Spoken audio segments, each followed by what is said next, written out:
Welcome to Luca and Miguel. Enjoy the video. You begin by confirming model and OS, so you pick a compatible wallpaper file.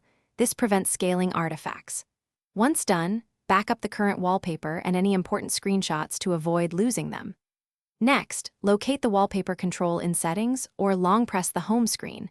This launches the editor. Make sure your replacement image matches or exceeds the screen resolution to preserve sharpness, and choose whether to apply to lock screen, home screen, or both before you proceed with cropping.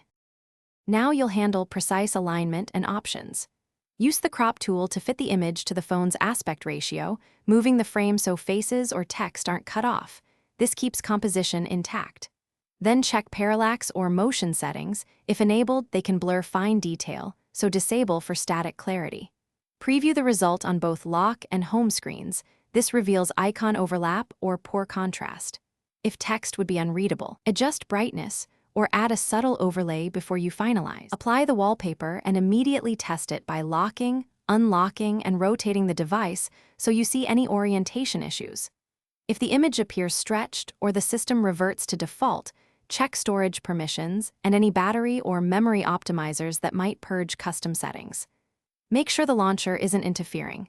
Clear its cache or force stop it and reapply. If problems persist, reboot into safe mode to isolate third-party launchers. This single troubleshooting step often reveals the culprit. Thanks for watching and please subscribe. It's the best investment you'll ever make.